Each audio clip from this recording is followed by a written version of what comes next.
The 15 question review problems are stated here on the handout. For this video, I would like to go through the 15 problems and show you how to work the problems by hand. I may also show you a couple of different ways to work the same problem. As I did in class, as a reminder of the notation for integrals, I'm going to start by writing that information out for you.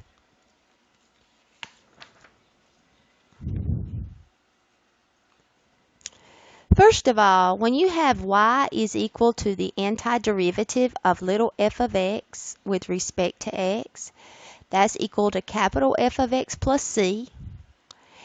The terminology little f of x is called the integrand. Capital F of x is called the antiderivative. Capital C is called the constant of integration, and it's a real number.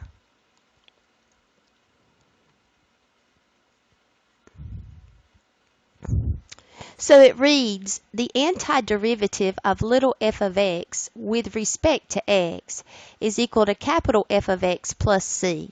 So the antiderivative plus c. This is an indefinite integral. And when you calculate an indefinite integral, you end up with a family of functions. You can also say that the derivative of the antiderivative is equal to the little f of x, or the integrand. So this statement is saying the derivative of the antiderivative will always give you the integrand back. Now that is called an indefinite integral. Again, dx means we are integrating with respect to the variable x, with respect to. Example. Two major rules. When you want to integrate x to some power n, the basic rule is x to the n plus 1 divided by n plus 1 plus c. When you want to take the derivative of x to the n power, so that's y prime, that's n times x to the n minus 1. So for example, suppose we wish to integrate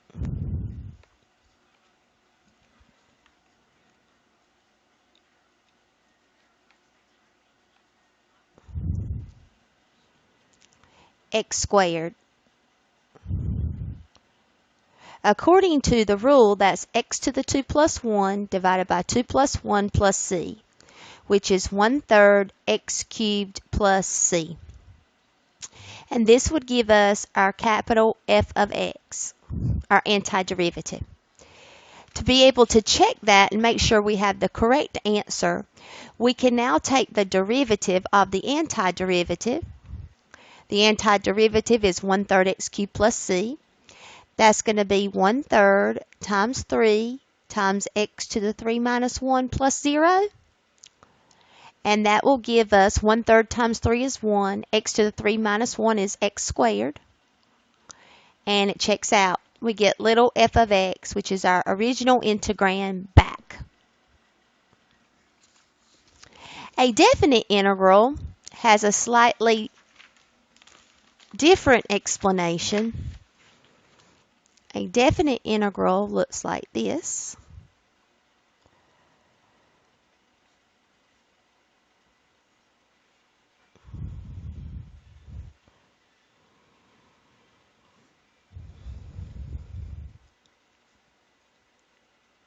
And again, this is called a definite. I'm going to read it for you.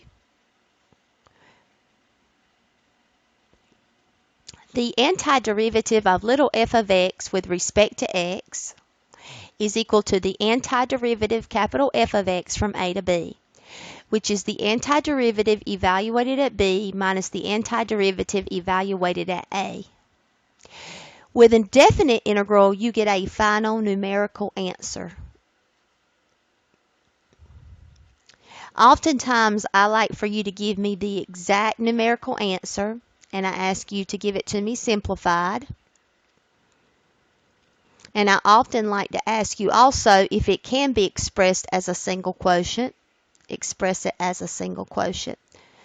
Exact, simplified single quotient, which takes the skill of algebra to give me those types of nice final answers. So you will have to increase your algebra skills to give the final answer the way that my directions indicate. Now for the 15 questions. The first question says, show all work and box your final answer. Use geometry to solve the following integral. And we are going to follow the directions.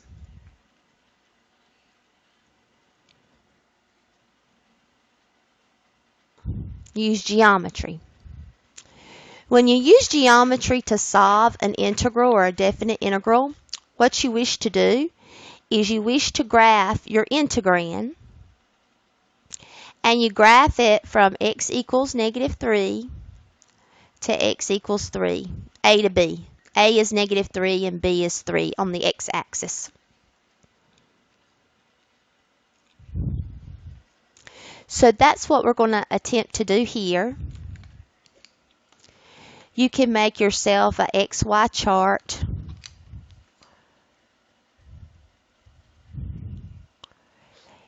It would be better to have this on graph paper, obviously. I am using a straight edge.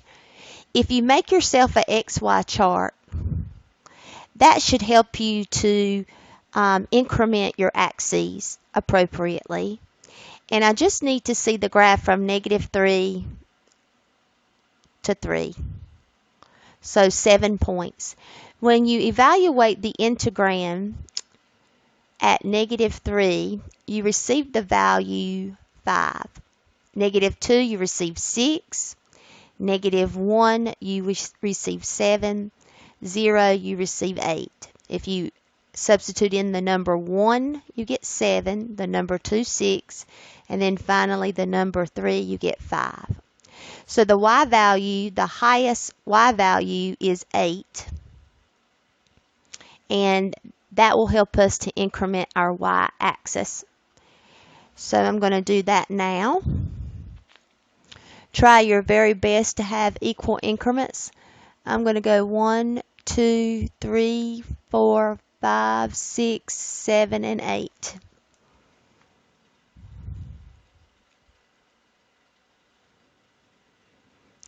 The x-axis, 1, 2, 3, 1, 2, and 3.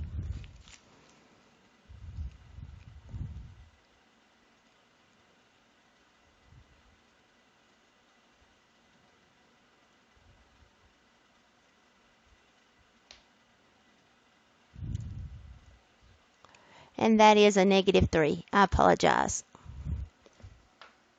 And then plot your points and just do the very best you can to line up the values -3 and 5, -2 and 6, -1 and 7, 0 and 8, 1 and 7, 2 and 6, 3 and 5. And then you're going to wish to connect the dots. And I'm going to connect the dots with a solid, but I am going to draw beyond that with a dotted line.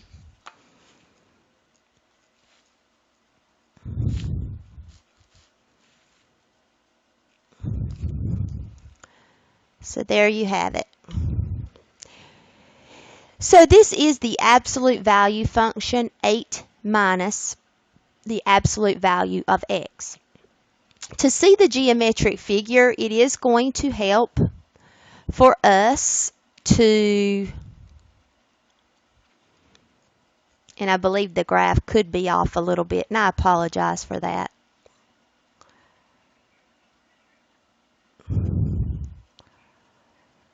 That's why graph paper is so very important.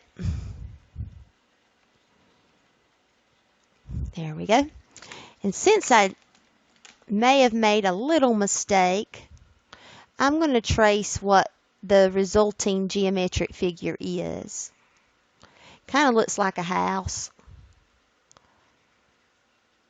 But geometrically speaking, when you sketch in your absolute value function, and I used the XY axis or the XY chart to plot the points, 7 points total, and you also draw in your boundaries. Your boundaries would be the vertical lines x equals -3 and x equals 3. And then you also include your x-axis itself. You end up with two trapezoids. And even though they don't look identical, they are identical in terms of the area. And the area of a trapezoid formula is 1/2 times the height times the sum of the bases. If you know anything about a trapezoid, and I'll just draw one in general, the bases are parallel to each other, so that would be like base 1 and base 2. And the height is the perpendicular that you can drop from base 1 down to base 2. Therefore, if we just take one of these trapezoids, it really doesn't matter. We could take this trapezoid here. You can see your bases. One base has a distance of 8. The other base has a distance of 5. And we can label a few of these points. This is the point 35, and this is the point 0.8. So x is 0, y is 8. Here x is 3, and y is 5. So here, this base would be a distance of 5. This base would be a distance of 8. And the height is the distance between the two parallel bases. And you will see that that height is consistently the same. The height is going to be 3 units here on the x-axis, 1, 2, 3. And I'll write that down. The height is 3. Base 1 I'll call 8, and base 2 I'll call 5. And we'll fill into the formula. 1/2 the height of 3 times the sum of the bases. So that's 1/2 times 3 times 13. And that's 39 halves. Each particular trapezoid is 39 halves by symmetry. So if you want to answer the definite integral question, go back to the top, and you could say 2 times 39 halves, or just say 39. So 39 halves plus 39 halves is the final answer of 39. We could also do this problem algebraically, and I'll show you how to do that. It is more difficult to do this same problem algebraically compared to the geometric way. First of all, I want to take a look at the parent function. Y equals the absolute value of x. And I'm going to redefine it piecewisely as y equals x when x is greater than or equal to 0, y equals negative x when x is less than 0. I'm just going to give a general sketch.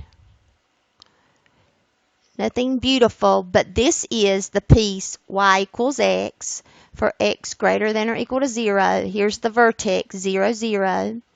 And this is the piece y equals negative x for x strictly below 0. So the line y equals negative x has negative slope. That's why it's decreasing from left to right. The line y equals x has positive slope, and it's increasing from left to right. So I need the line y equals x only for x greater than or equal to 0.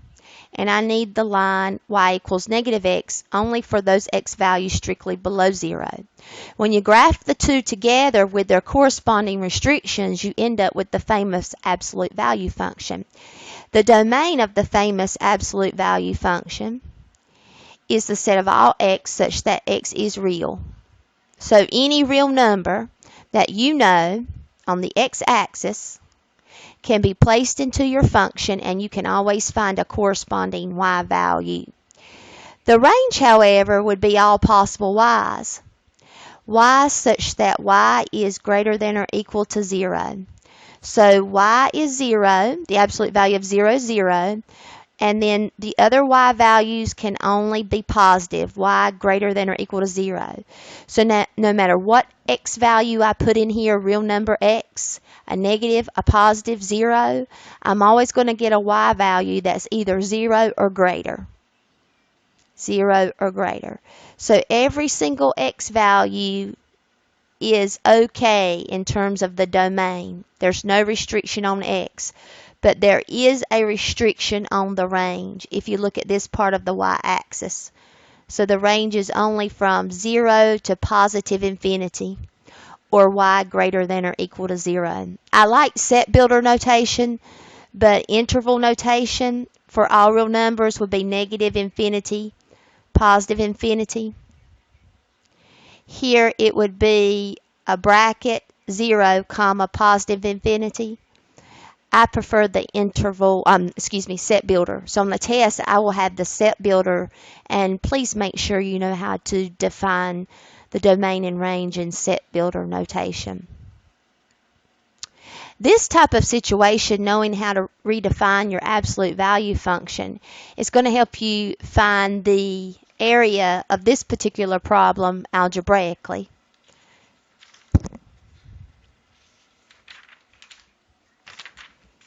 So here we go. Negative 3 to 3, 8 minus the absolute value of x with respect to x. First of all, to redefine it algebraically, we need to consider the two different pieces. Piece 1 is 8 minus x. Just drop those absolute value bars. Piece 2 is 8 minus. Drop the absolute value bars, but say 8 minus a negative x. So this piece is 8 minus x, and this piece simplifies to 8 plus x. The restriction, x is greater than or equal to, x is less than. You'll always have the restriction set up that way. The magic number that goes here, and it has to be the same number, x greater than or equal to, x less than, is the value that makes absolute value of x equal to 0. So what x value will make this absolute value of x equal to 0? Don't consider the 8 minus. Just look at what you have inside the absolute value bars. What makes the absolute value of x equal to 0? That number x is 0. And then we can go back to our graph. If you look at your graph, this particular point is the vertex 0, 8. This particular part is the line y equals 8 minus x for x greater than or equal to 0. This part is the line y equals 8 plus x for x strictly less than 0. It makes sense for this particular piece or line to have negative slope, and this particular piece of the absolute value function to have positive slope. Therefore, to set this up algebraically, we are going to set it equal to two distinct definite integrals. The first one goes from x equal negative 3 to 0, and the piece that we're talking about there, if you look at the graph, is 8 plus x. The next one goes from 0 to 3, And the piece that we need to use there when you look at your graph is 8 minus x. So we have 8 plus x and 8 minus x. Negative 3 to 0, that line is 8 plus x. X equals 0 to x equals 3, that line is y equals 8 minus x. And you also have to remember this property of integrals. The integral from a to b, f of x with respect to x, plus the integral from b to c, f of x with respect to x, is equal to the integral from a to c, f of x with respect to x. So that means that this upper limit of b and this lower limit of b have to overlap. If they overlap, your final definite integral, when you add the two definite integrals together, will go from a lower of a to an upper of c. And you can see that here, negative 3 to 0, but then 0 to 3, 0 overlaps, and so your final definite integral is from negative 3 to 3. This is like the transitive property, I believe, of definite integrals, but they do have to overlap for that to be a true property. Now, the antiderivative of 8 plus x is going to be 8x plus 1/2 x squared.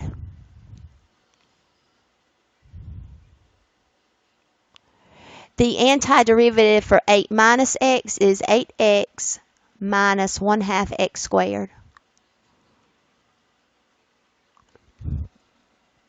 And then we perform the fundamental theorem of calculus on each of these, which takes a little bit of algebra to do that. So I work with this one, and then I work with this one. If you're not confident that this would be the antiderivative, take its derivative. The derivative of 8x is 8, and the derivative of 1/2 x squared is going to simplify to just x. Same deal here. The derivative of 8x is 8. The derivative of negative 1/2 x squared simplifies to negative x. Again, what you want to remember, I was able to find those two very quickly using this basic rule of integration, x to the power of n, and then the corresponding rule when you take derivatives. So the derivative of the antiderivative gives you the integrand back. And I use the basic power rule to find the antiderivatives. And then to check it, I took the derivative of the antiderivative. So this would be 8 times 0 plus 1/2 times 0 squared minus 8 times negative 3 plus 1/2 negative 3 squared. And that's just this one, so I'm going to put brackets around it. Plus, and now this one, fundamental theorem of calculus, 8 times 3 minus 1/2 times 3 squared minus 8 times 0 minus 1/2 times 0 squared.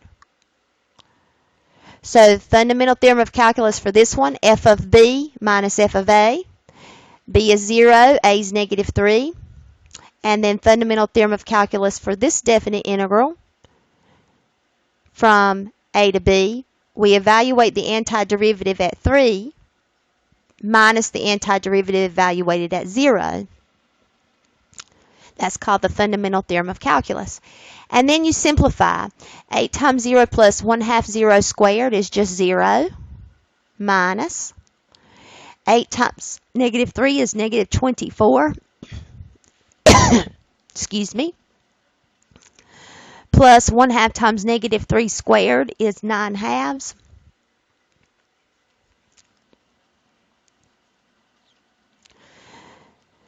And then now this one plus 24 minus 9/2 minus 0. 8 times 3 is 24, minus 1/2 3 squared is minus 9/2, and all of that's just going to say minus 0. Now the LCD is 2. I feel like the best thing you could do, let's work here. That's going to be a positive 24 minus 9/2. If you distribute this negative, you get plus 24 minus 9/2 plus this 24 minus 9/2. The LCD is 2, or you could say 24 and 24 would give you 48, minus 9/2 minus 9/2, which is 48 minus 18/2, which is 48 minus 9, and that should give you 39. Final answer. And that's the same answer that we received with the geometry approach.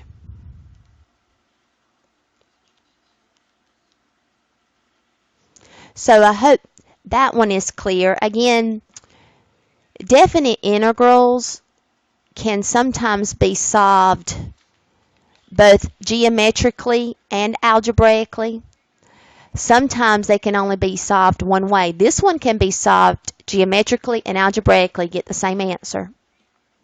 Sometimes when you're working with a definite integral, though, it only works if you use geometry. And then vice versa, when you're working with a definite integral, it may only work when you use algebra. And then obviously the last option is one of my favorites, is that both methods work. But it is okay if only one method works, either algebra or geometry.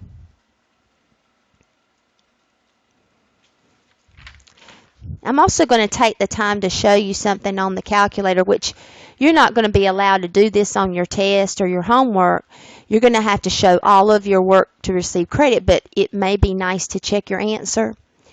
If you go to y equals, and I don't know how many of you remember how to put the function 8 minus the absolute value of x into the calculator. I believe it's the math button that allows you to find those absolute value bars.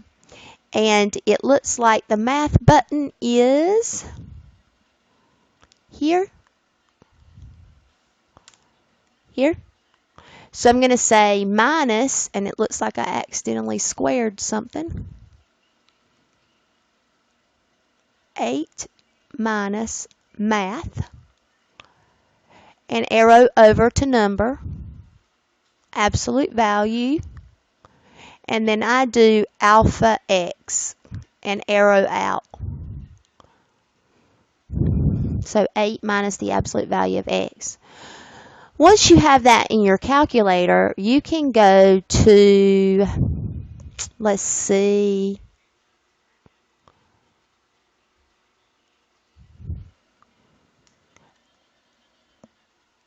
let me see if I can zoom in on that.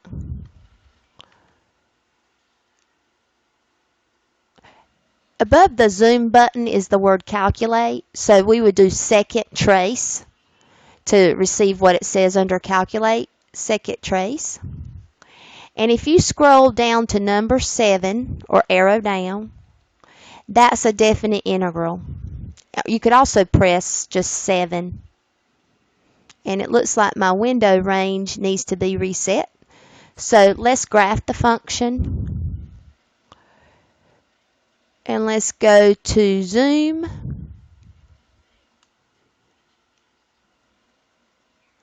Zoom. Go back to standard, which is a default of a window of your x values being from -10 to 10 and your y values being -10 to 10. So let's see what 6 would give us. There we go. And that surely is large enough of a window to go back to second trace.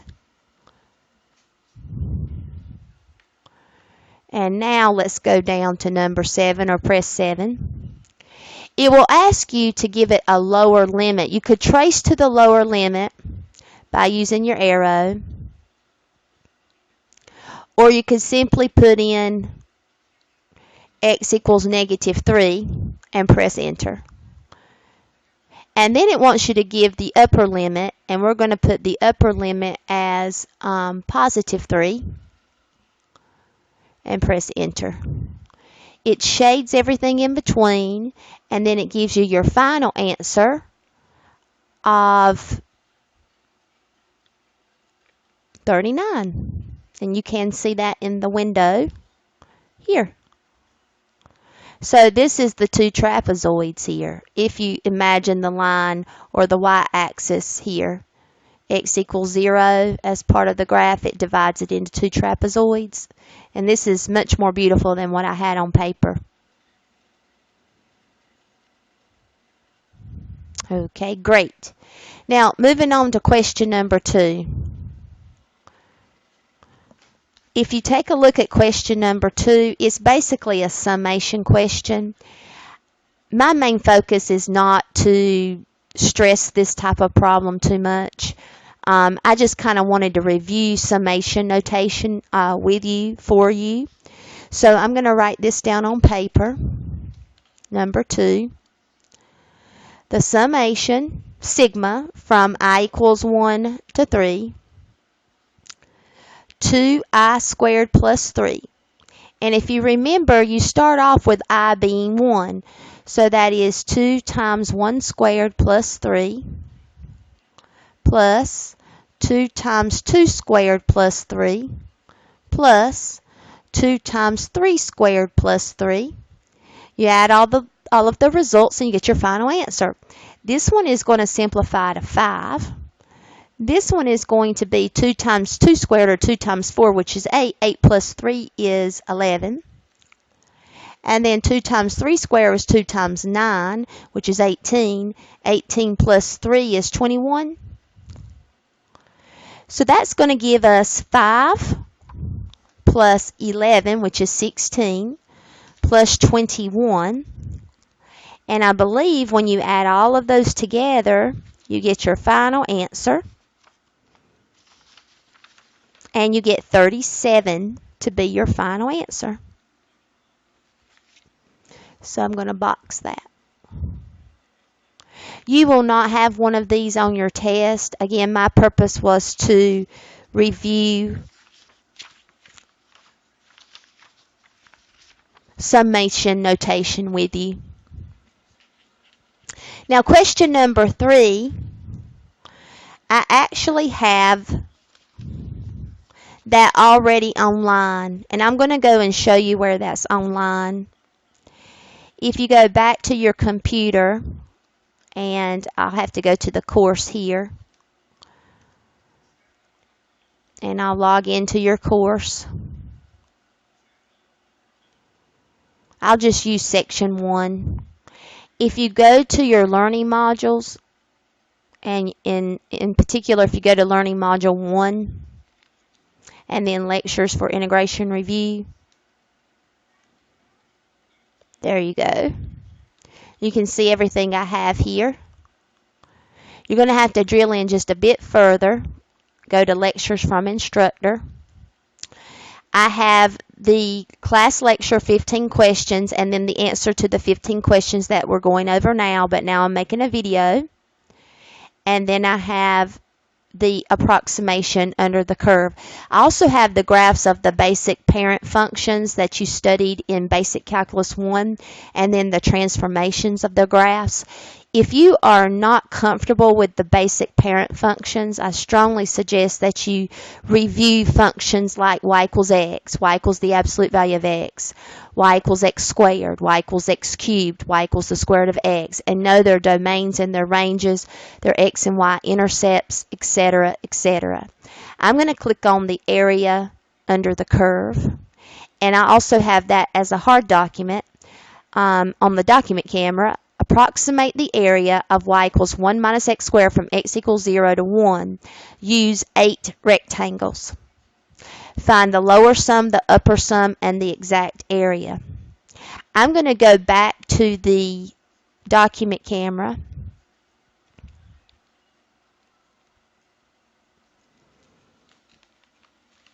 And if you noticed, it said, excuse me for that, it said to find the exact area. So that's what we're going to work on first.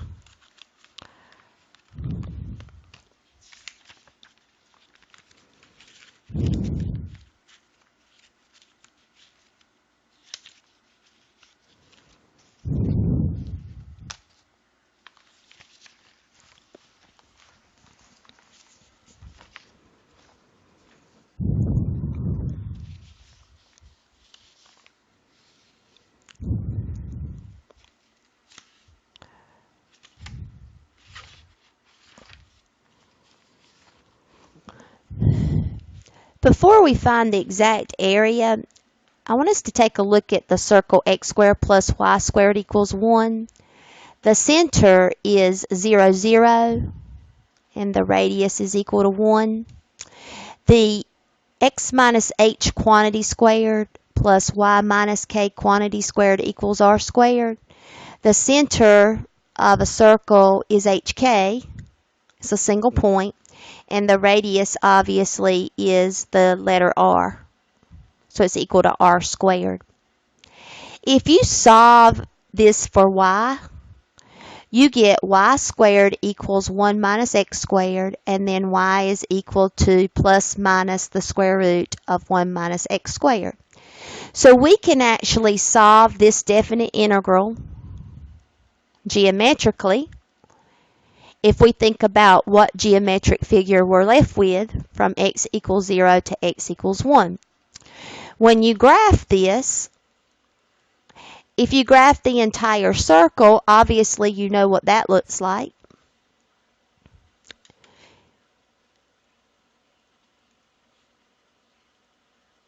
Okay, and this is the point negative 1 comma 0, 0, 1, 1 comma 0, and 0 negative 1.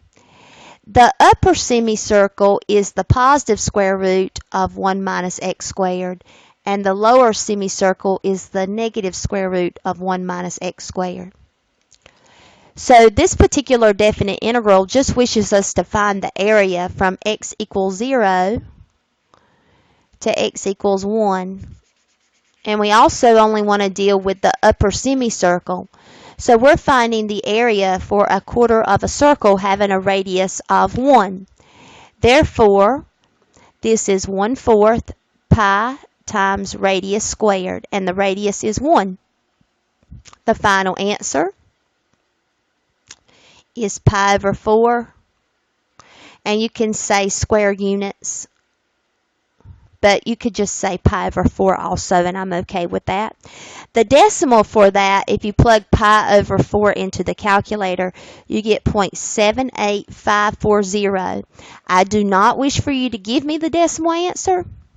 If you can find a nice exact answer, then I wish for you to give that to me as a single quotient simplified. Exact answer, not the decimal. So we could find the exact answer or area for this particular problem using the idea that the area of an entire circle is pi r squared. The area of half a circle is 1/2 pi r squared. The area of a quarter of a circle is 1/4 pi r squared. So if we know the radius, it's easy to find the area for this quarter of a circle. And the fact that the positive square root of 1 minus x squared is this entire upper semicircle here. But we only want to take a look at the graph of that upper semicircle from x equals 0 to x equals 1. And that gives us this quarter of a circle. Now, the purpose of using rectangles under the curve to find or approximate area.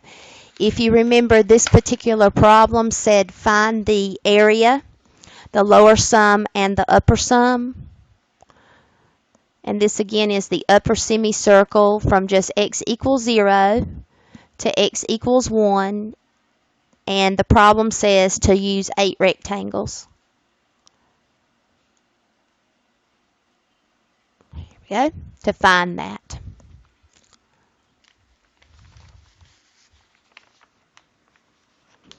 With these answers the lower sum and the upper sum, I am going to allow you to give a decimal answer. So we found the exact area, or the exact answer, as pi over 4 square units. Now we want to work on finding the lower sum. The function, when you take a look at its graph on the interval 0 to 1, the function's decreasing from left to right, and that's just taking this piece, decreasing from left to right. And that's important. So you've got a lower sum and the function is decreasing.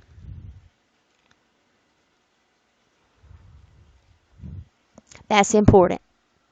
Lower sum and this particular function from x equals 0 to x equals 1, quarter of a circle, is decreasing from left to right. And remember what that means. As x grows larger, from x equals 0 to x equals 1, your y values are growing smaller from y equals 1 to y equals 0. So a decreasing function. You have to figure out what type of endpoints you would like to use, and I'll go ahead and tell you to memorize this. If your function is decreasing from left to right and you're trying to find the lower sum, use the right-hand endpoints, and I'll tell you what I mean by right-hand endpoints. There's a process. Step number 1, you want to find the width of each rectangle. It is b minus a divided by n. So 1 minus 0 divided by 8 is 1/8. The width of each rectangle is 1/8, and there are 8 rectangles. A is 0 and B is 1 from A to B. And then what you want to come up with would be subintervals. And these subintervals are on the x-axis.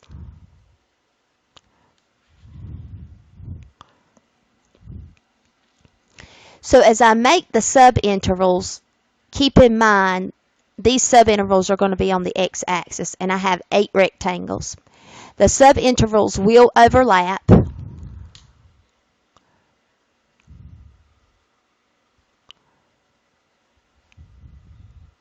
And you better start at 0 on the x-axis and end up with 1. And then what you do to find the other x values that define these subintervals is you use the width of 1/8. So the first rectangle is going to go from x equals 0 to x equals 1/8. The second rectangle on the x-axis is going to go from 1/8 to another 1/8 plus 1/8 is 2/8 or 1/4. And then if you think about the next subinterval, you're going to go from 1/4, and it's 1/8 plus 1/8 plus another 1/8, which is 3/8.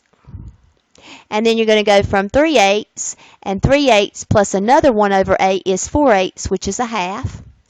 Then you're going to go to half. Now, if you have 3/8 plus 1/8, which is 5/8 or 4/8, you get a half. And then 4/8 plus another 1/8 is 5/8. And then we go from 5/8, 5/8 plus another 1/8 is 6/8. And 6/8 reduces to 2 goes into 6 3 times, 3/4. And then we go 3/4 plus another 1/8. You may have to do that on the calculator, but basically 3/4 plus 1/8, or you could use 6/8 plus 1/8 if you wanted to. You would get 7/8. And then 7/8 plus another 1/8 is 1. So let me show you. 0 plus an eighth is an eighth. 1/8 plus a 1/8 is 2/8, which that reduced to a fourth. 2/8 plus an eighth is 3/8. 3/8 plus an eighth is 4/8, which reduces to a half. 4/8 plus an eighth is 5/8. 5/8 plus an eighth is 6/8, which reduces to 3/4. 6/8 plus an eighth is 7/8. And 7/8 plus an eighth is 8/8, which is 1. So I'm just adding an eighth each time.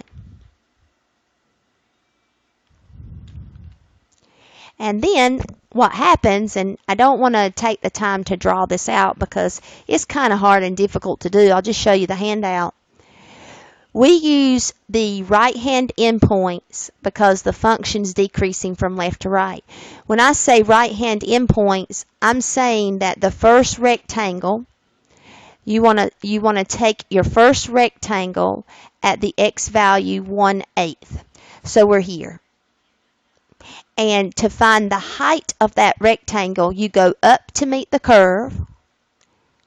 And this is going to be the y value, or the functional value.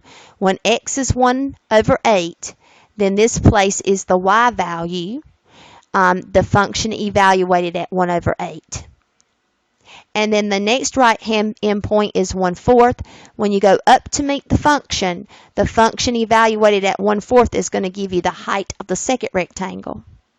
And if you notice, all these rectangles are underneath the curve, so the lower sum underestimates the exact area under the curve. So they should be under. So it's a decreasing function from left to right. Start taking your rectangles not at the left-hand endpoint.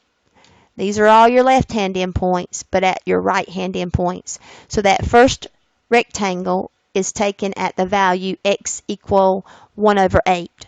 And then the function itself evaluated at 1/8, you can find the height.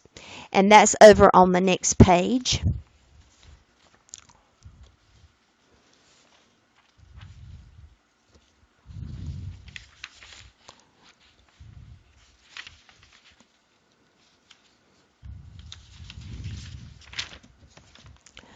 There you have it. All of those rectangles were under the curve. These are the 8 areas for the 8 rectangles. Every rectangle had the same width or the same base. The only thing that changed would be the height. So the first right-hand endpoint is 1/8. If you look at your subintervals on the x-axis. The functional value there, f evaluated at 1/8, is the height. So base times height, this will lead you to the area of the first rectangle. Base times height. The second right-hand endpoint is 1/4, and the y value of the function evaluated at 1/4 is 0.96825, base times height. And it's just basically adding all 8 rectangles together, and I would say in the directions to round to 4 places or 5 places accurately. And you're allowed to round in the table these heights to 4 or 5 places accurately. This was 5, and that's the number you get for your lower sum. So the first left-hand endpoint is 1/8. The first right-hand endpoint is 1/8. And then the next right-hand endpoint is 1/4. The next is 3/8. 1/2 or 4/8, 5/8, 6/8 or 3/4, 7/8. The last right-hand endpoint is 1. And these right-hand endpoints will determine the height of the rectangles once we evaluate the function at those particular right-hand endpoints. Now, the beautiful part about the calculator, and I can show you how you can use your TI-8384 calculator or your graphing calculator. You could do this on a test. I'm going to go back to y equals, and I am going to put in the square root of 1 minus alpha x squared and arrow out. And we're going to change the window with an x min of 0 and an x max of 1, and then press graph.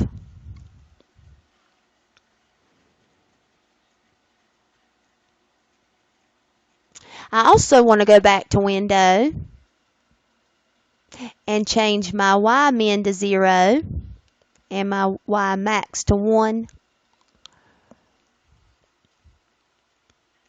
And there's the quarter of a circle.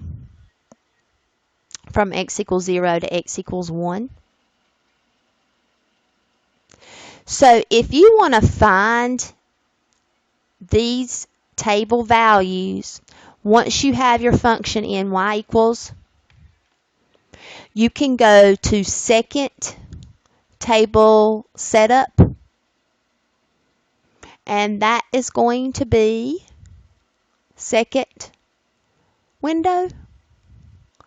Tell the calculator that you wish to start your x values at 0, and we created those subintervals by taking the width of 1 over 8 and adding 1 over 8 each time. So 1 over 8 plus another 1 over 8 gives us those subintervals on the x-axis. Then go to second table, which is second graph. And you can see that your first, and again, these are the endpoints on the subintervals. Your first left-hand endpoint is 0. Your first right-hand endpoint is 1 over 8, or 0.125. So when we evaluate our function at 1/8, or 0.125, the height of that rectangle is 0.99216. And this is where I would tell you that you can actually, I know the answer key to the test. I know that they're going to give it to you in 5 decimal places. So I would say let your heights be rounded to 5 decimal places accurately. The table would automatically give them to 5 decimal places accurately. But again, the first right-hand endpoint, 0 to 1 over 8, is 1 over 8. So the height of that first rectangle is 0.99216. The height of the second rectangle is going to be 0.96125. And you keep on adding. And what that does is, if you look at your table here on paper, what you could do is, this is a much easier way. This way is a lot of work. It's a bit blurry, I apologize.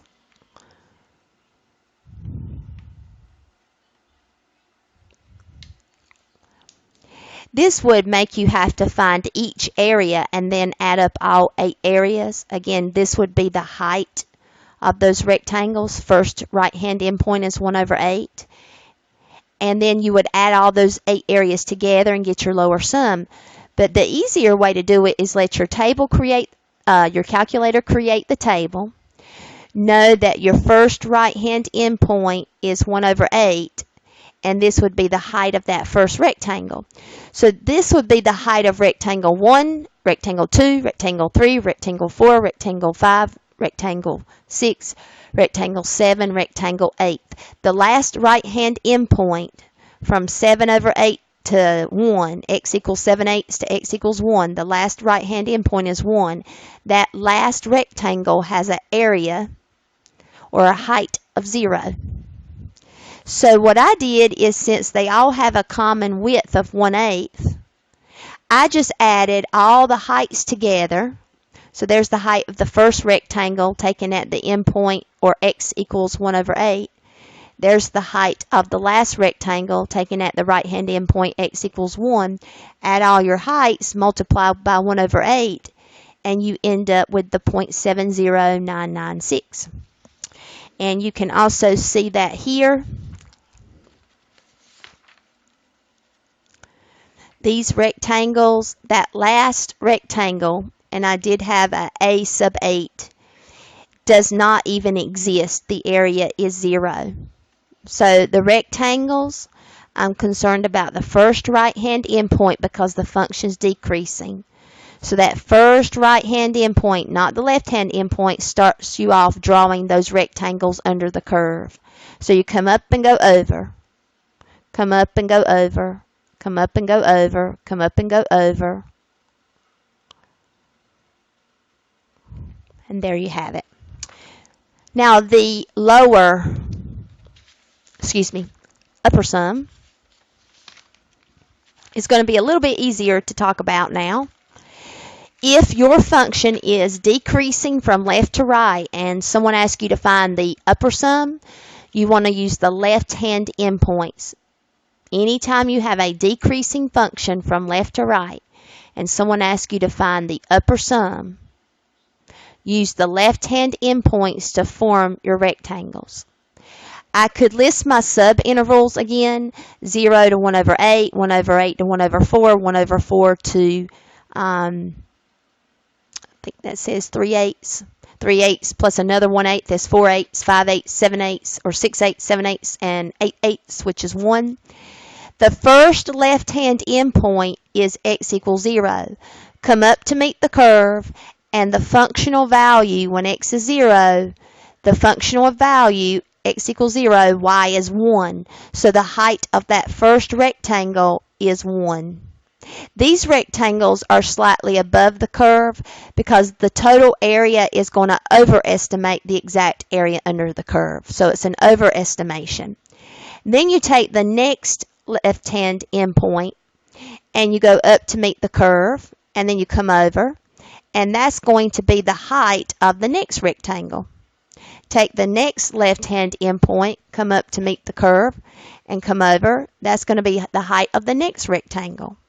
So what I did is I took my table and I took my first left-hand endpoint because I'm trying to find the upper sum. F of 0 gives you a functional value or a y value of 1, so that's the height of that rectangle times a base of 1/8. So this first rectangle is 1 over 8. And then using my table,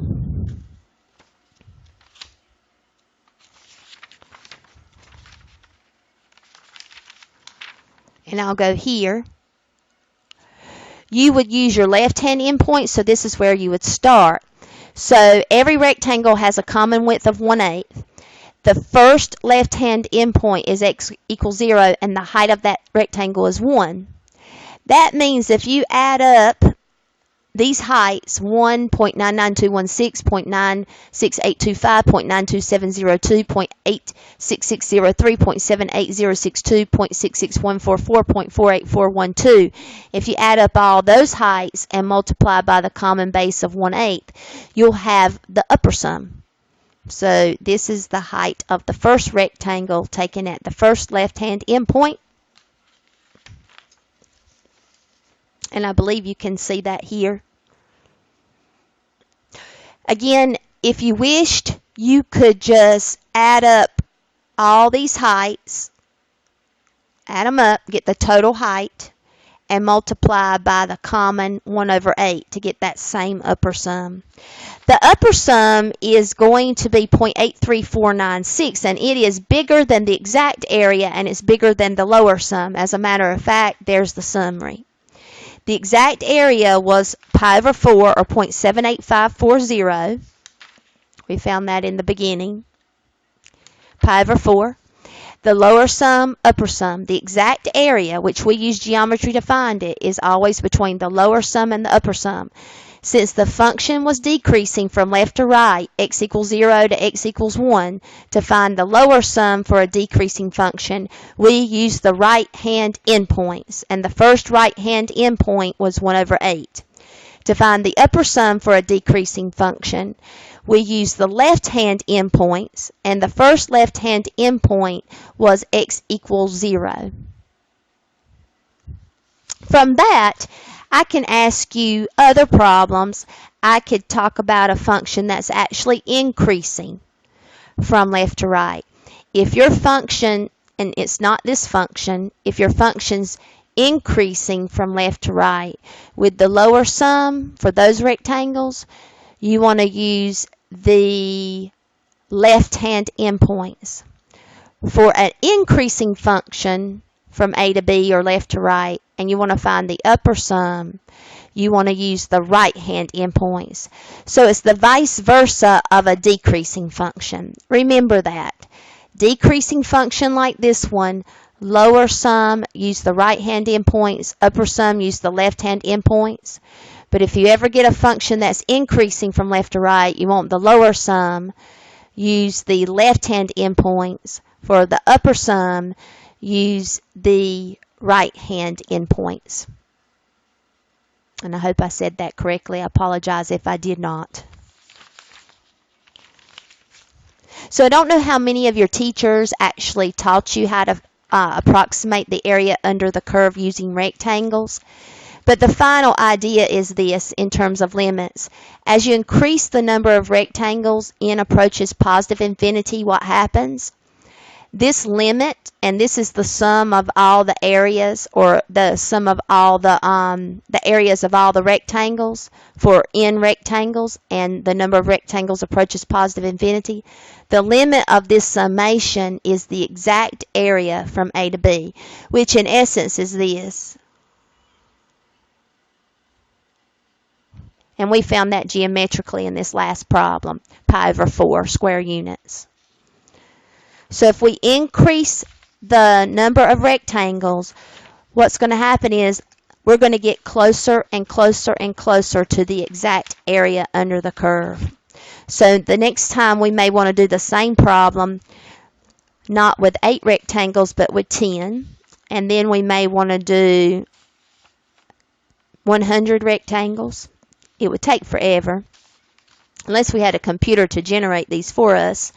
1,000 rectangles, 10,000 rectangles, 100,000 rectangles, 1,000,000 rectangles, and we still would not, because of the idea of a limit, reach the exact area, technically, but you could go on forever and ever. But the ultimate limit, as n approaches positive infinity, what's going to happen is you're going to get closer and closer to the exact area under the curve. Now, the rest of the handout, question number, trying to find the handout, question number 4. The rest of the handout's pretty simple compared to the first couple of questions. I want you to keep in mind, I have the formula sheet here for some of the basic derivative rules that you learned in Calculus 1. I also have the basic rules of integration that you learned in Calculus 1. These are nice. Those are some more of our basic integration rules. And then these are ones that you memorize for the basic trig functions, the derivatives, and their integrals. Here are some more properties of definite integrals. We talked about, let's see, where is that one? They said the definite integral a to b is the definite integral a to p plus the definite integral p to b. The p's overlap, so you end up with a to b. So there's several properties there that we can use.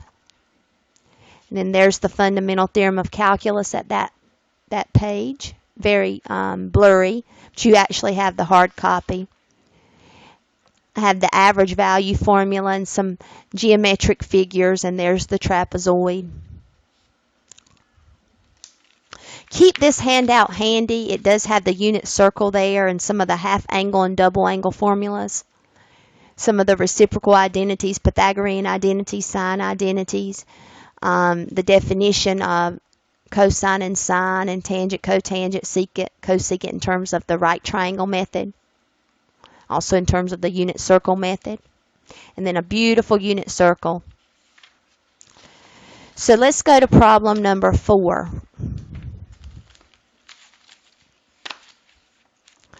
Problem number 4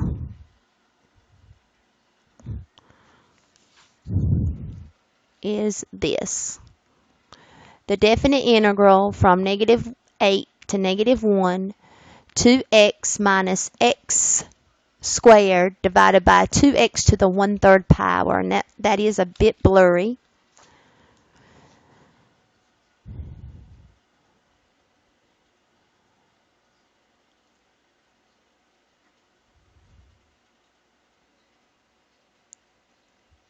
Okay, there we go.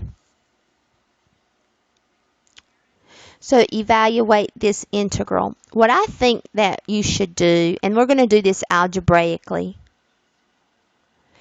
is use the property, and I'm just looking at the integrand, that if you have a plus b divided by c, you can say a over c plus b over c. So I'm going to say that's 2x divided by 2x to the 1/3 minus x squared divided by 2x to the 1/3. So I'm breaking it from one quotient into two quotients. And then you can simplify, and you're left with x to the first power divided by x to the 1/2 power. Remember, when you have like bases, you subtract exponents. The higher or larger exponent is 1 and the smaller one is 1/2. So you're going to have x to the 1 minus 1/2 power. Here you can say minus 1/2 x to the 2 minus 1/3 power. Like bases subtract exponents. The larger exponent minus the smaller exponent.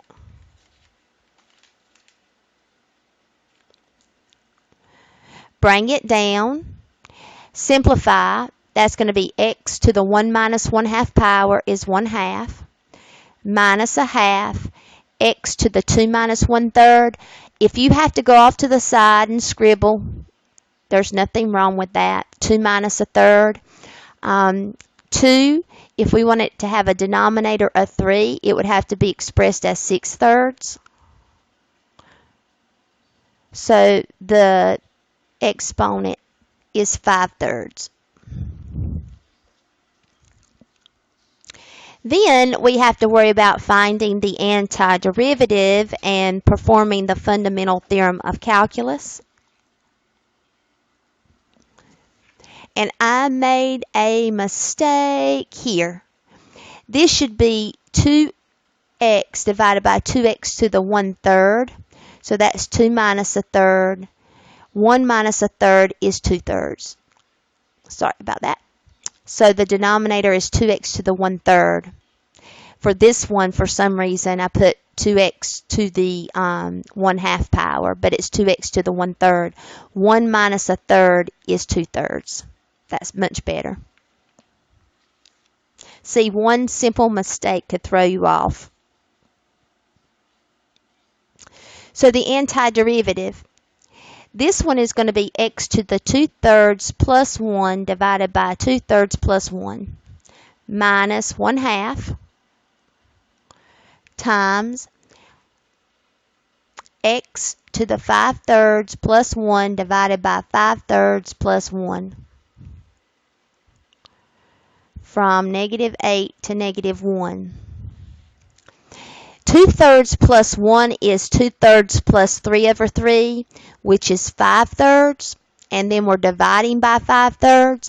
If you divide by 5/3, you're multiplying by 3/5. So check that out. Check your algebra. This becomes 3/5 x to the 5/3 power. 5/3 plus 1 is 5/3 plus 3/3, which is 8/3. And then we divide by 8/3, which means we multiply by 3/8.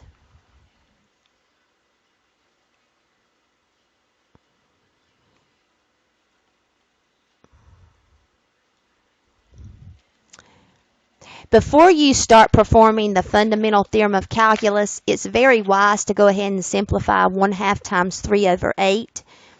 And so your final antiderivative is 3/5 x to the 5/3 minus 3/16 x to the 8/3. The algebra on this is very messy. You will first substitute in that -1.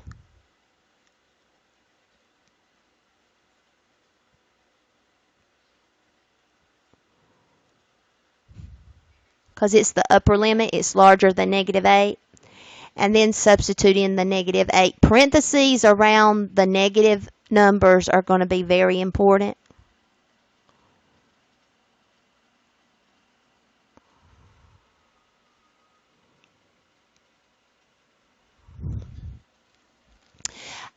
I wish for you to remember that when you have a number raised to a fractional exponent, for example, -1 raised to the 5/3 power or -1 raised to the 8/3 power, it is the same as, let's see if I have room over here. Negative 1 raised to the 5/3 power is the same as taking the cube root of negative 1. That exponent of 5 could be under the radical. So the cube root of negative 1 to the 5th power is the cube root of negative 1 all raised to the 5th power also. The cube root of negative 1 is negative 1. Negative 1 to the 5th power is negative 1. And you could also plug that into your calculator. Just make sure that when you plug that into your calculator, you actually say parentheses negative 1, and then the exponent key with my TI-84 calculator is this little housetop character here. And then parentheses 5 divided by 3. So I enclosed the negative 1 in parentheses and then the exponent, the fractional exponent as well. And that's the same thing as saying the cube root of negative 1 all raised to the 5th power. And you get negative 1. So as you can imagine here, you're going to get a negative 3/5 minus 3 over 10.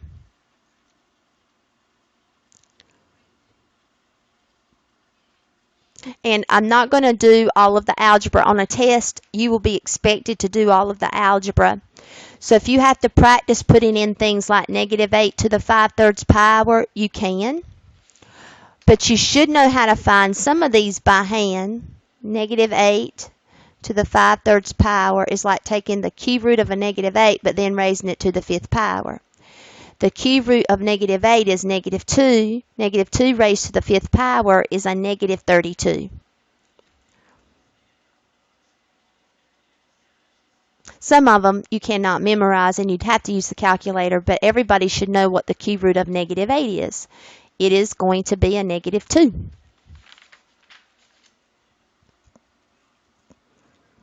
And if, again, that gives you difficulty,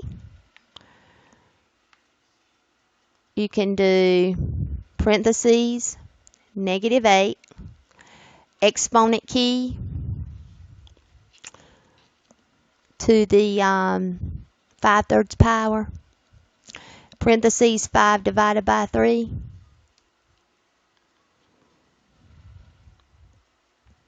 enter.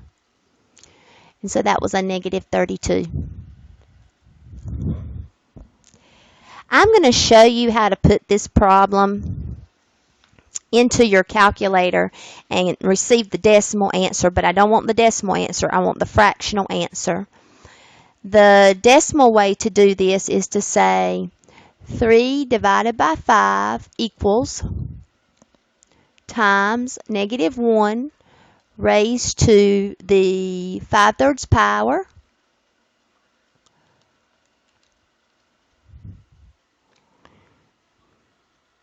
and then that's going to be minus 3 divided by 16 times negative 1 to the 8/3 power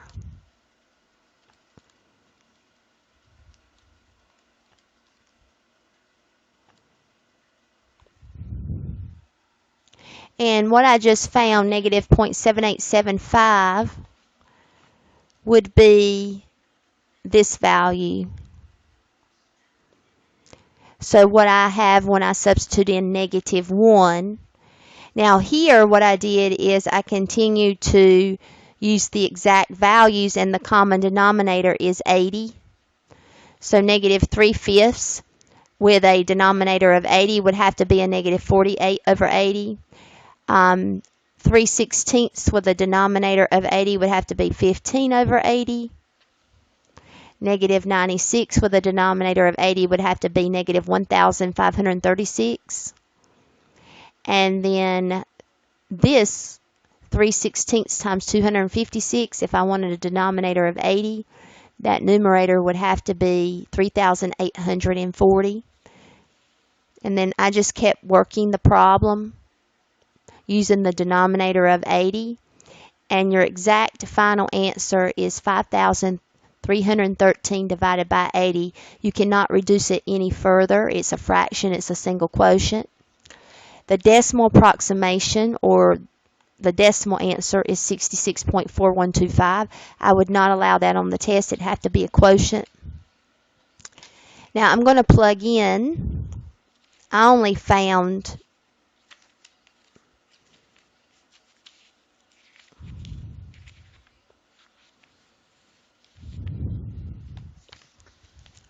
go back to this. Okay.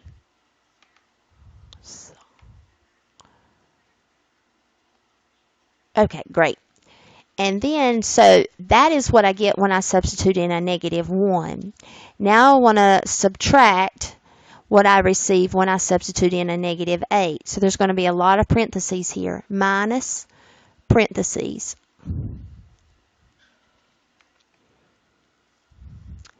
That is going to be parentheses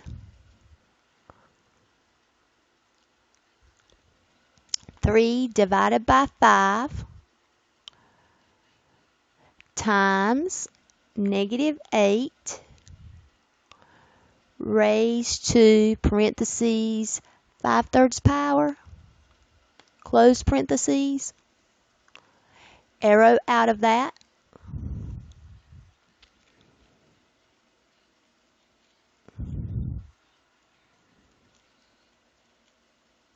And then we want to say minus 3/16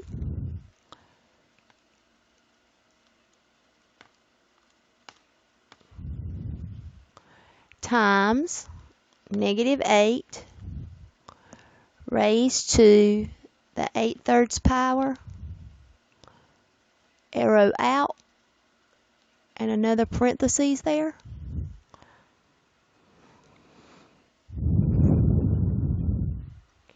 And press enter. And you see we get the decimal answer 66.4125. And it is an exact decimal answer. The quotient, however, is this, which says that it's nice that you can just plug this into the calculator and receive your final decimal answer. But if you go on your test from this step and you just go and give me this answer, or just give me this answer, because some calculators will convert a decimal answer to a fraction, and you don't show me all of the algebra with the LCD of 80 all the way to the end, you're not going to receive full credit.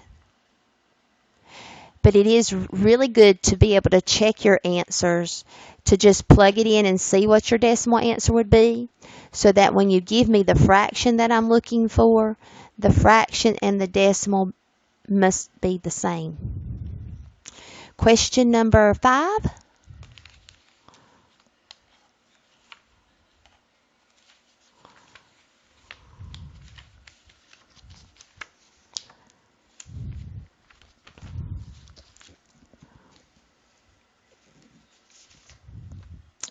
Question number 5 is another absolute value function. It says from 0 to 2, try using both algebra and geometric methods. I will leave it for you to try the geometric method because that's easier than the algebraic method. For the geometric method, all you would have to do is graph your absolute value function from x equals 0 to x equals 2. So I did that here. And you would plot the points 0, 1, 1, 0, and 2, 1. I just want to see from x equals 0 to x equals 2. And you want to find the area of each triangle. The area of one triangle is 1/2 the base times the height. The base is 1 and the height is 1. So the area of this rectangle is 1/2. The area of this rectangle is 1/2. Together, the total area, or the answer to the definite integral is 1. So the algebra is easy, or excuse me, geometry is easy. I do want to show you the algebra, which is a little bit more difficult for question number 5.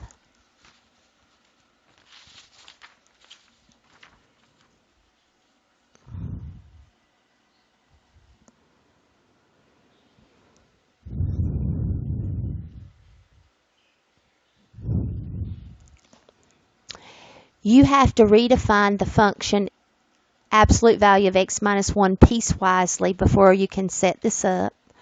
So I'm going to do that over here. The first piece is, remember, without the absolute value bars.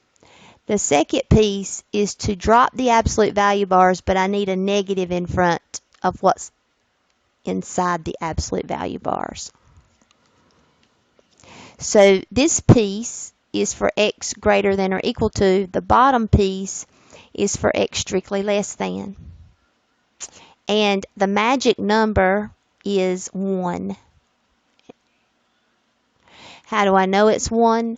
Whatever makes inside the absolute value bars, that expression x minus 1, set it equal to 0. X would have to be 1 for 1 minus 1 to equal 0. So when you graph the function, if you go back to the graph, this piece is the line y equals x minus 1 for x greater than or equal to 1. And this piece will simplify to negative x plus 1 if you distribute the negative, which has negative slope. And that's this line from x equals 0 to x equals 1. So this is the bottom piece and this is the top piece.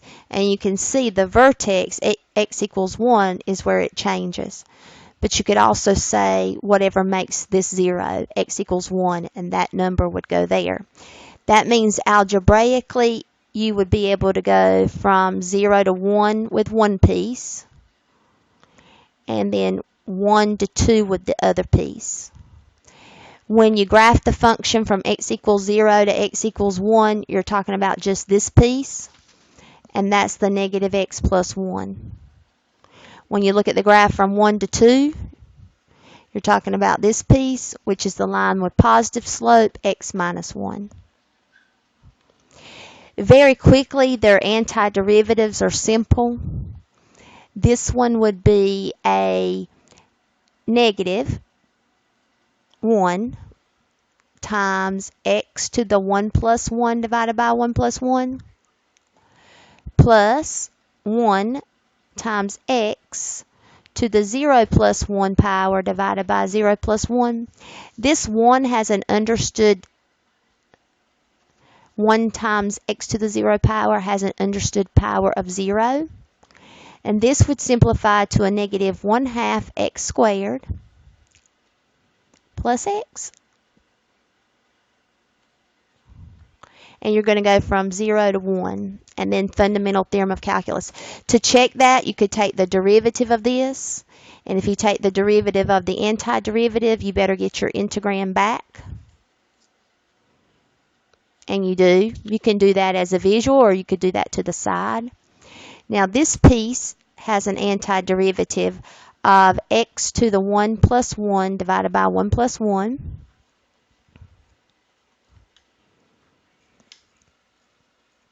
minus 1 times x to the 0 plus 1 divided by 0 plus 1. Again, this is x to the 0 power. This goes from 0 to 1, and this one goes from 1 to 2. And we're going to add these two together.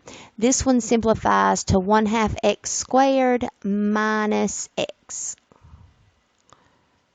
from 1 to 2.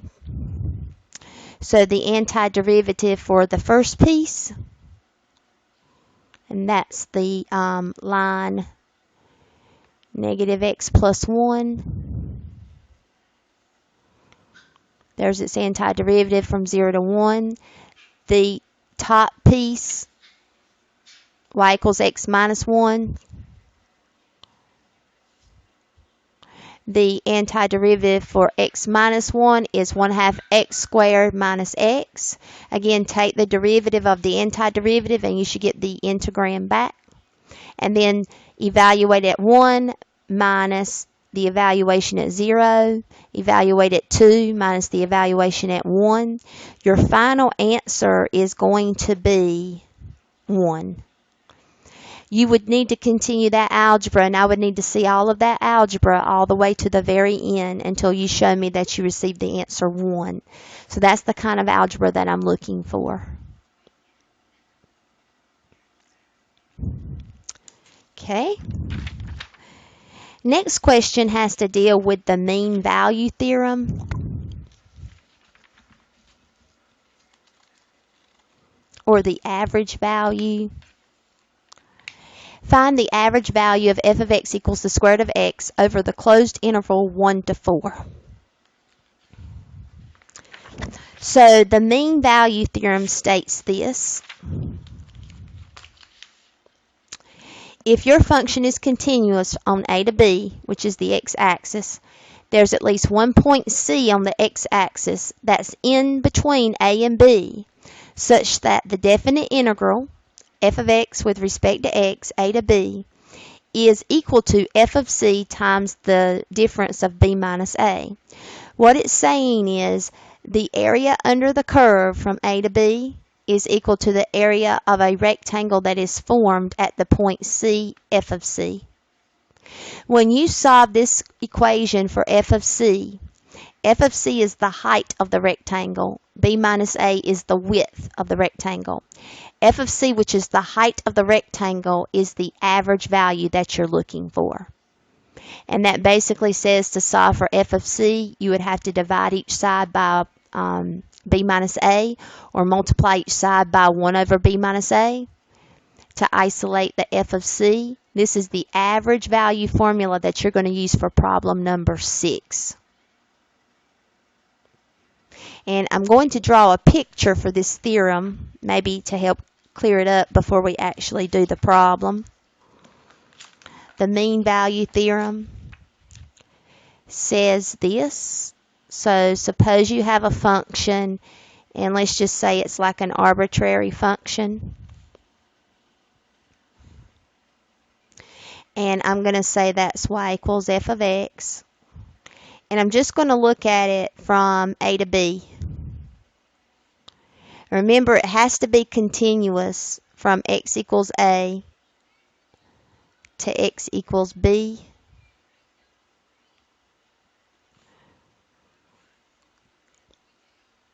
So it is continuous. And with the property, it says if it is continuous from a to b, there's at least one point C in between a and b on the x-axis, such that the definite integral under the curve, which can be found by the fundamental theorem of calculus, is equal to the rectangle formed at the point C, f of c.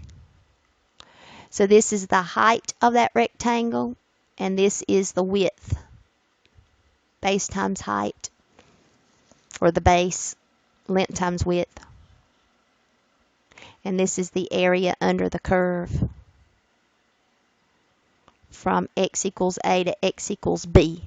If it helps, you could sketch in the vertical line x equals a and the vertical line x equals b. And I'm going to take my highlighter in pink, and the left-hand side of this equation is the area under the curve, the definite integral from a to b. The mean value theorem says that there's a point C, and I'll just make that here. There's at least one. There can be more than one C where this happens, but there's at least one C there, as long as your function's continuous from a to b, such that the rectangle you form at that point is equal to the area under the curve. The rectangle formed at the point C, f of c, if you take a ruler, goes straight across, and then you box this in, and this in, and this in, and I'm going to go and cross this way. There you go. So the area of that rectangle is equal to the area in pink, which is the area under the curve. That rectangle has this as its height, and that height is going to be, I may have miscalculated this, there we go. The height is f of c, and the base, or the width, is b minus a. So f of c times b minus a, or b minus a times f of c, would get us the area of the rectangle. We know that rectangle is formed at the point c, f of c. So c's on the x-axis, f of c is on the y-axis, and that gives you the point here. This point is on the curve itself, the function y equals f of x itself, but it's also a part of the rectangle that's formed at that point. Again, if you solve for height, height is the average value. So here's your average value. And then going back to question 6, it said to find the average value of y equals the square root of x. So f of x equals the square root of x from x equals 1 to 4. So on the x-axis from 1 to 4. You could graph this function if you wish. Everybody should basically know what the graph of this square root function looks like from x equals 1 to 4. And it is continuous from x equals 1 to x equals 4. So there's a c between 1 and 4 on the x-axis so that you can form a rectangle. The area under the curve from 1 to 4 is equal to the area of that rectangle. So I'm going to plug in, and this would give us the height of that rectangle. There you go. And that's going to be 1/3. And before you find the antiderivative, make that x to the 1/2 power so you can use your power rule.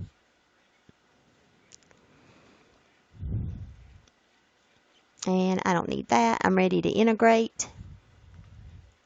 That's going to be x to the 1/2 plus 1 over 1/2 plus 1. 1/2 plus 1 is 3/2. So you have 1/3. X to the 3/2 divided by 3/2 is 2/3 x to the 3/2. You can actually bring that 2/3 out and make that 2 over 9.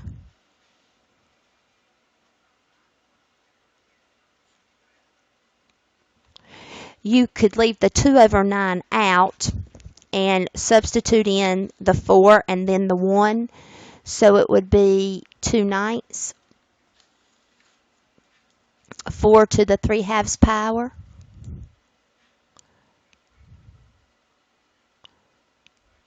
Minus 1 to the 3/2 power. 4 to the 3/2 power is like taking the square root of 4, which is 2, and then cubing it. And 2/3, 2 raised to the third power is 8.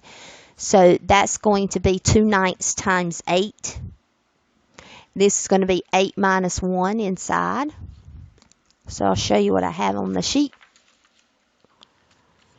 So you have the height of the rectangle, f of c, is 14 over 9, which if you wanted to see if that's what decimal you received with that, plug it into your calculator. Therefore, what we have so far for this particular problem, if I did a quick sketch, 1, 2, 3, and 4. And I did and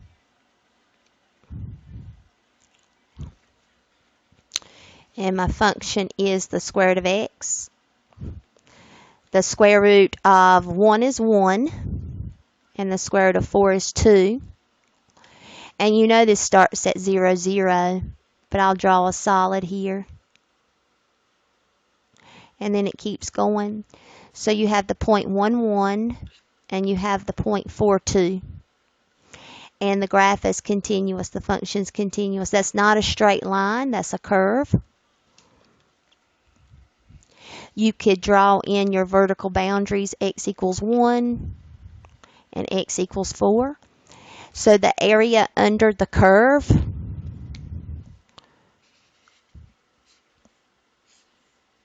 would be expressed by the definite integral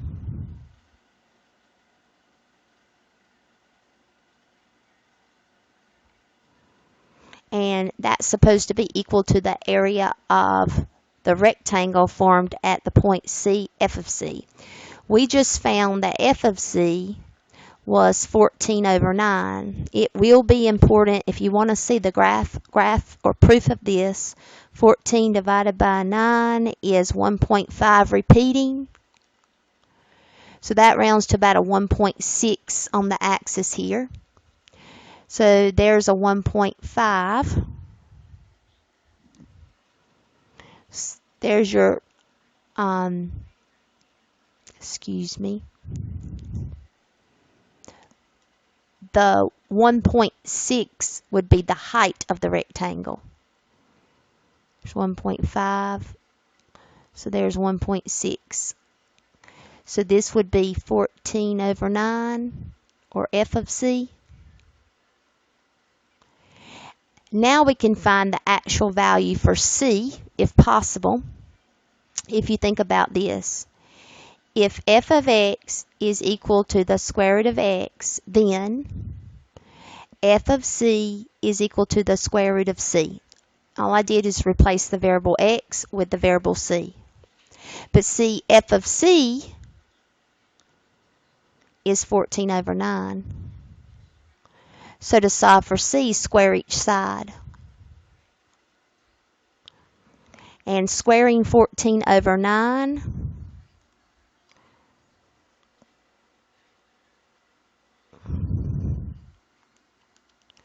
would give us a decimal approximation of about a 2.4 on the x-axis.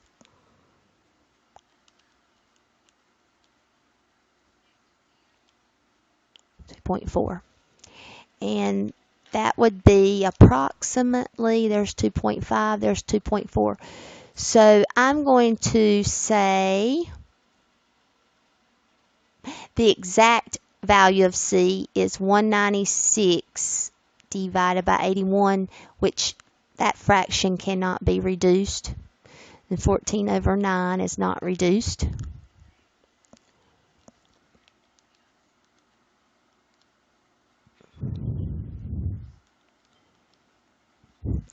So there's the value c, and then you come up to meet the curve, which is here.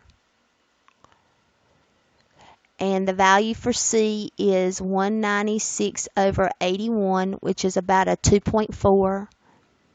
And then your function evaluated at c, we already know that, is 14 over 9. So the y value here, this is c f of c, is 14 over 9. The rectangle is formed at the point C, f of c. So I would want to come straight across like this, and I'll cross hatch that. The height of that rectangle is going to be f of c, which is 14 over 9. And then the base or width of that rectangle is 4 minus 1, which is a distance of 3. So base times height, length times width would give you the area of the rectangle. And when we find the area of the rectangle, it's also the same as the area under the curve. And I can show you that. So let's suppose we just take the area under the curve and solve that definite integral.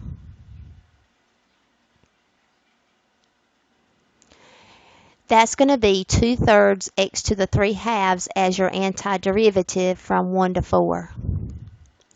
2/3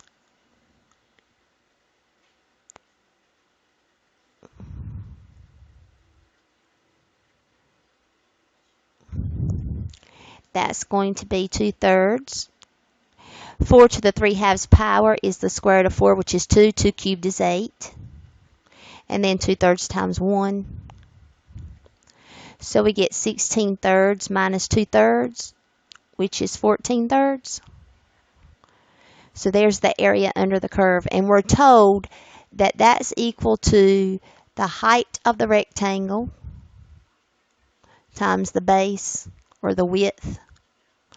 In the formula, it's f of c and then b minus a. F of c we found to be 14 over 9.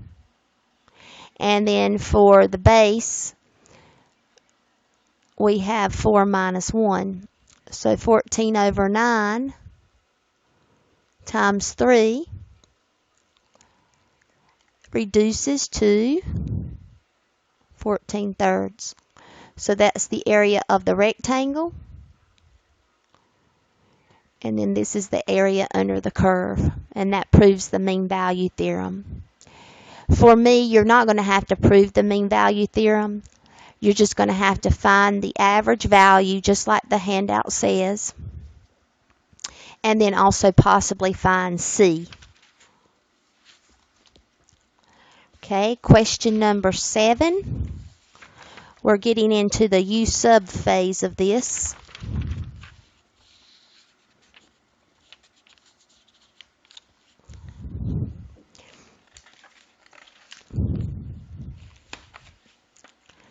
So we have 7 through 15 left to do.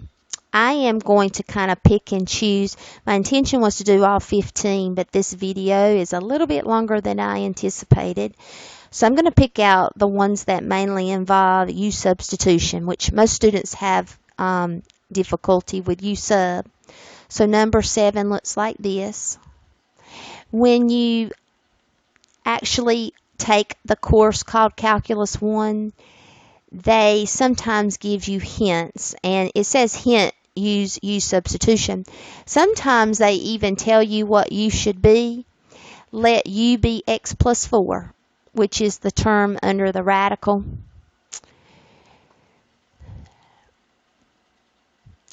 After you choose what U should be, you have to take the derivative of each side with respect to x. That means the derivative of U with respect to x is equal to just 1.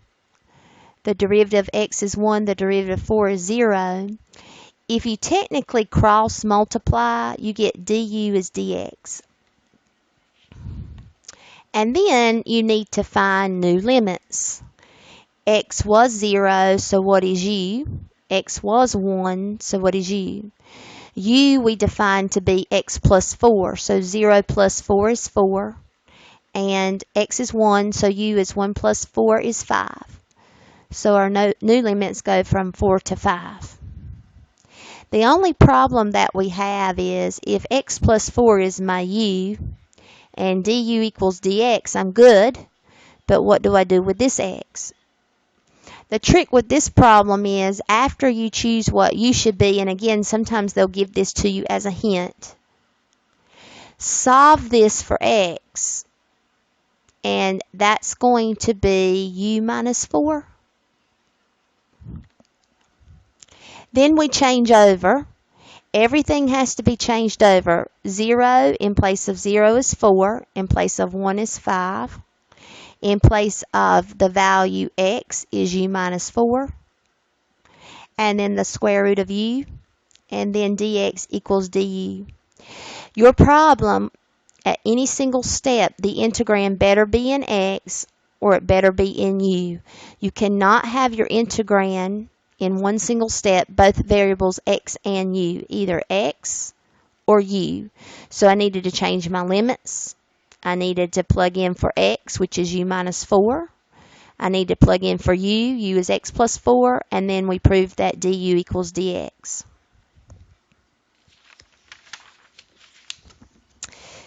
So an example of what I do not want to see is this. I have students that do this.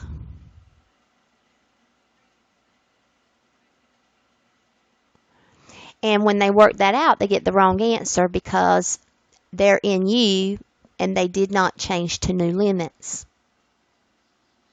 And that's going to lead to the wrong answer. I also, for some bizarre reason, sometimes have this. Actually, I get this a lot. So this is wrong, and this is wrong. You cannot have an x and a u in your integrand. You can only be an x. You're either integrating with respect to x or you're integrating with respect to u. If you're integrating with respect to x, you're using these limits. If you're integrating with respect to u, you're using those limits. So this is wrong and this is wrong. This one is wrong because of my limits. I used the original limits. This is wrong because I used the original limits and I forgot to evaluate x. X is u minus 4. Let's continue the problem the proper way.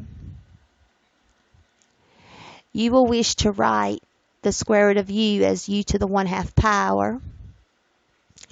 And you're going to distribute that to the u and the negative 4. U times u to the 1/2 power, like bases add exponents, is u to the 3/2 power minus 4u to the 1/2 power. If you distribute, and then each one of those you can find the antiderivative for.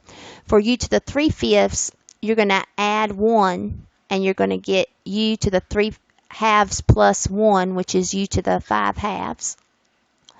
If you divide by 5/2, though, you're going to eventually multiply by 2/3. This one is going to be u to the 1/2 plus 1, which is u to the 3/2, divided by 3/2. And all of it goes from 4 to 5. Before you substitute in, you really need to simplify this as much as possible to make the algebra easier for yourself. This is going to be 4 times 2/3, and 4 times 2/3 is going to be a negative 8/3. U to the 3/2 power. And we have simplified the antiderivative as much as possible before we substitute in and perform the fundamental theorem of calculus.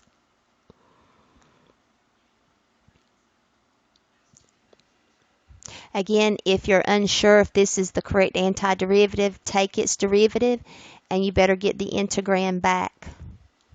Take its derivative and get this integrand back. You will substitute in 5 and then you'll substitute in 4. I'm not going to show all of the algebraic details, but I will show you that I need to see the algebra.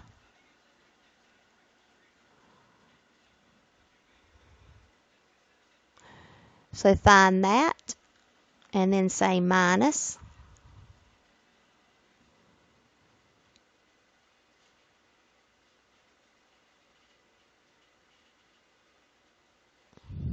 So this is antiderivative evaluated at 5 minus the antiderivative evaluated at 4. Fundamental theorem of calculus. I will not allow the decimal answer. I'll make you work out the problem to give me a nice exact answer. And it is possible, but due to time restriction, I'm just going to say that according to the handout, you get this as a decimal answer and rounded to 2 places. I would have to tell you that in the directions. If I did allow you to round, I would say round to 2 places or 4 places or 5 places. But if you have the time, I strongly suggest you complete this and you give me a final exact answer, not a decimal answer, and let your algebra skills take you to that place. It's going to take a lot of algebra skills to find the final exact answer.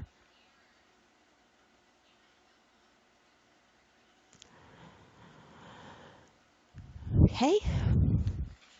The other problem that I see on the sheet that's handy, I'm not going to worry too much about problem number 8. It's a limit question. Let's take a look at problem number 11.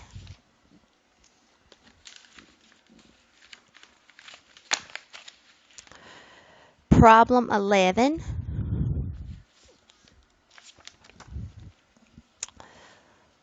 the definite integral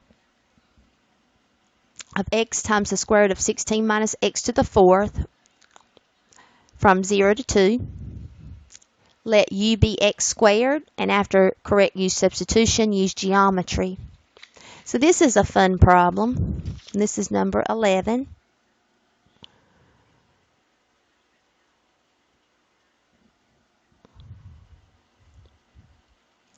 First, we have to do u sub. U is x squared, and then the derivative of u with respect to x is 2x. So du is 2x dx. New limits. When x is 0, u is going to be 0 squared, which is 0. When x is 2, u is going to be 2 squared, which is 4. So we're going to go from 0 to 4. I'm not ready to change over to u. I just want to do a little bit of rearranging and rewriting. I'm going to make the square root of 16 minus x to the fourth the square root of 16 minus x squared quantity squared, which is still x to the fourth. And then this is x times the square root of 16 minus x to the fourth, but I can also say the square root of 16 minus x to the fourth times x.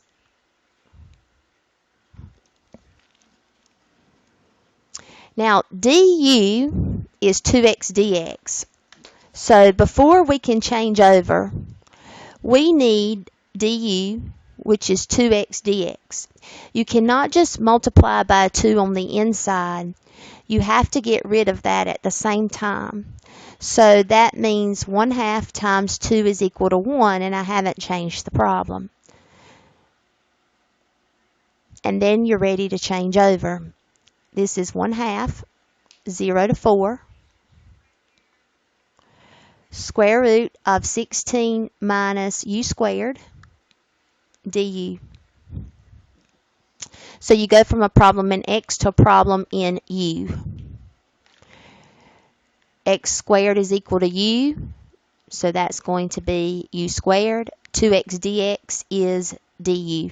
So all of that is du, takes the place under the radical 16 minus u squared, new limits. And then it says after the u sub to use the idea of geometry. The idea of geometry comes from this circle, and it is the circle that has a center of 0, 0 and a radius of 4. If you solve for y,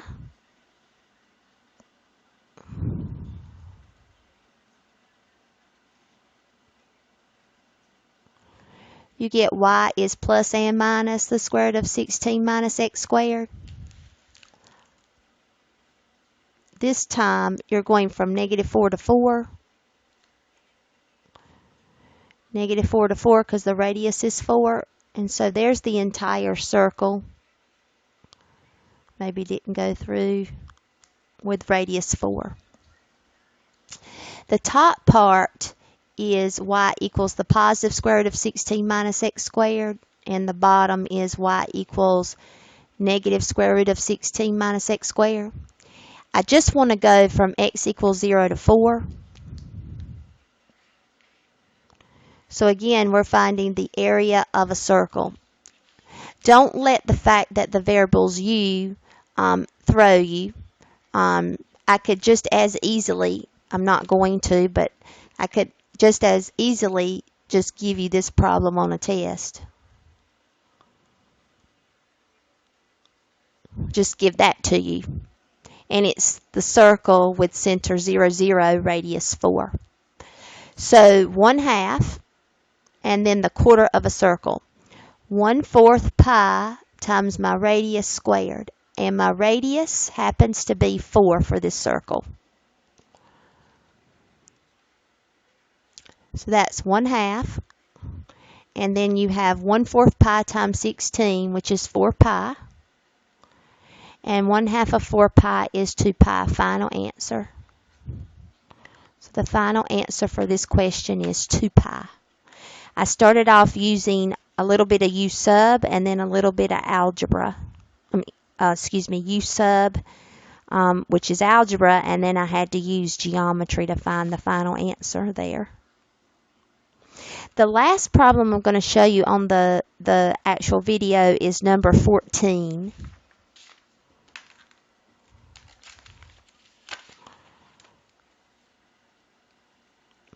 That involves trig, so that's a really good problem. The numerator is negative cosecant theta cubed times cotangent theta,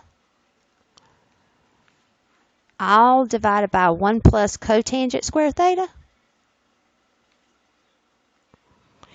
It says use trig identities to solve that. This problem, believe it or not, is not that difficult if you do know your trig identities.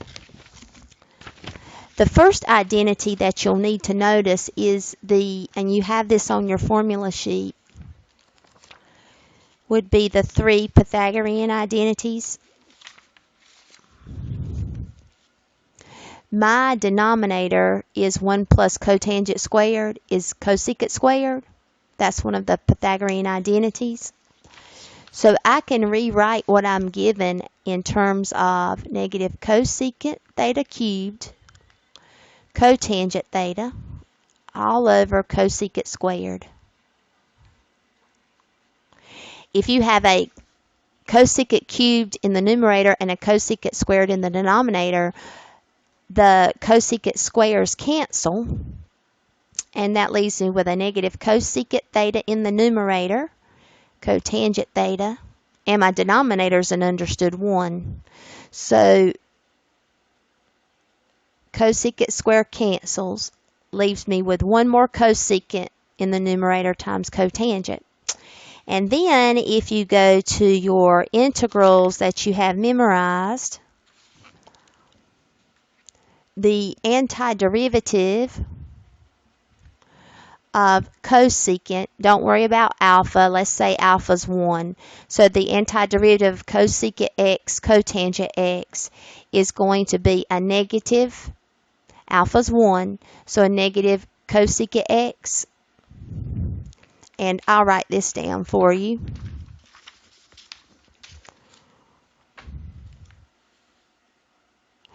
We were taught in Calculus 1 that the antiderivative of cosecant x, cotangent x, we need to memorize that as negative cosecant x plus c.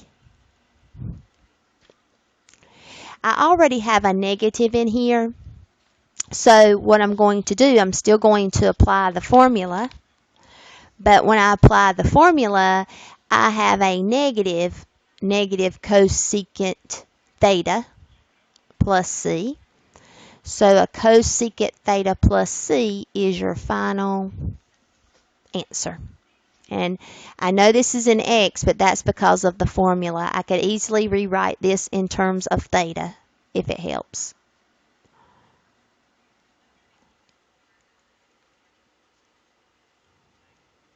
And then that might help you with that final answer. I hope that the video has been a useful tool understanding most of the 15 questions on the handout.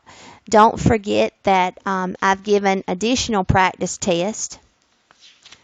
The 15 would only be the beginning, but I have given a practice test, I believe, from the spring of 2015, the spring of 2011, and then I even gave a multiple choice test, 27 questions with the answers. All of it deals with basic integration from Calculus 1. So practice, practice, practice. And all of the answers are also given online in your Blackboard course under the Learning module and also under the Practice Test button. So you have the problems, you have the answers, and it's just a review of Calculus 1, and it's completely review. So nothing new. You just have to remember some of the details maybe that you have forgotten.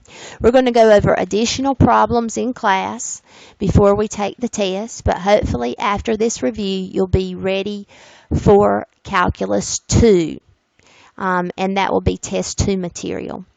Thank you so much. I have enjoyed working these problems for you, and I hope that you understand how I was able to receive the answers. Thank you.